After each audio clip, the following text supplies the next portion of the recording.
Assalamualaikum warahmatullahi wabarakatuh. Selamat pagi, siang, sore, ataupun malam kepada Ibu Roro Sulaksi Taningrum selaku dosen pengampu mata kuliah Mekanika Bahan. Semoga Ibu selalu diberi kesehatan dan juga keselamatan sehingga bisa terus memberikan ilmunya kepada mahasiswa Universitas Negeri Malang, terkhususnya mahasiswa jurusan Teknik Sipil. Oke, sebelumnya izin memperkenalkan diri.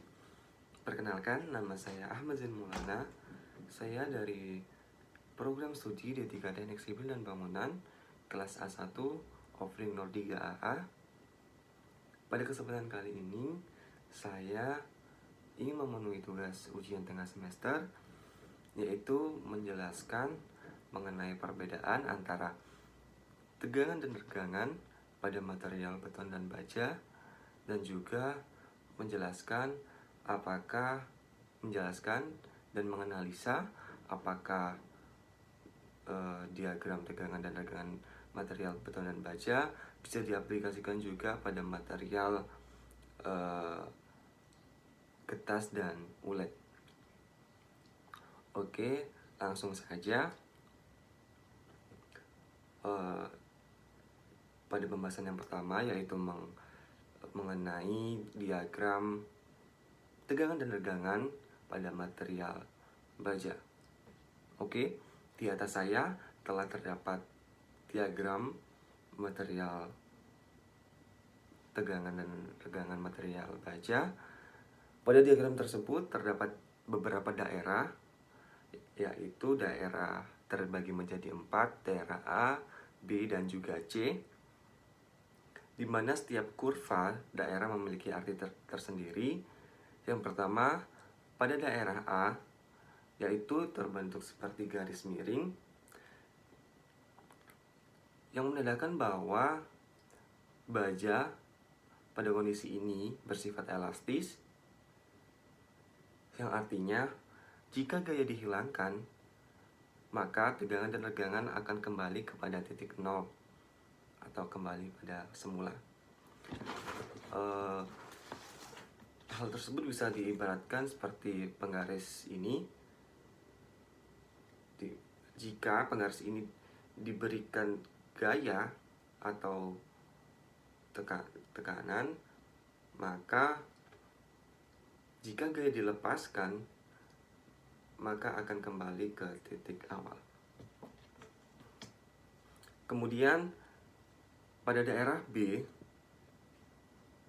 daerah tersebut terjadi deformasi plastis, atau bisa disebut juga atau bisa dijabarkan bahwasanya apabila gaya ditambahkan terus-menerus hingga terbentuk garis lengkung, maka pertambahan panjang akan bersifat permanen.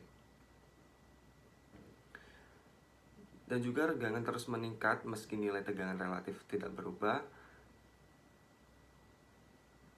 Dan deformasi ini terjadi masih sulit dilihat secara langsung. Kemudian pada daerah C terdapat kondisi atau garisnya yang dinamakan dengan strain hardening, atau bisa dijelaskan jika gaya ditarik lebih jauh lagi atau ditingkatkan, maka baja kembali mampu menerima tegangan sekaligus regangan yang lebih besar. Deformasi yang terjadi dapat dilihat dengan jelas, yaitu berupa bertambahnya panjang atau juga terjadi pengurangan luas penampang di tengah batang, atau bisa disebut juga sebagai leher atau neck. Kemudian pada daerah D, jika gaya terus ditambahkan, maka pada suatu ketika nilai tegangan akan menurun seiring dengan peningkatan regangan hingga akhirnya putus, atau bisa juga disebut sebagai tegangan sama dengan 0. Oke, selanjutnya saya akan menjelaskan mengenai kurva tegangan regangan pada material beton. Oke, selanjutnya saya akan menjelaskan tentang diagram tegangan dan regangan pada beton. Ada beberapa kriteria dalam diagram tegangan dan regangan pada beton. Di antaranya yaitu beton memiliki daya tegangan maksimum pada regangan berkisar 0,002 sampai 0,00025. Kemudian yang kedua, semakin rendah kuat tekan beton, maka kemampuan deformasi atau daktilitas semakin tinggi. Dan yang ketiga, perencanaan beton bertulang menetapkan secara umum ketentuan beton berkisar 2-30 MPa untuk struktur tanpa prategang dan 32-42 untuk struktur beton prategang. Dan yang terakhir yaitu kisaran regangan ultimate saat hancurnya beton yaitu 0,003 sampai 0,004.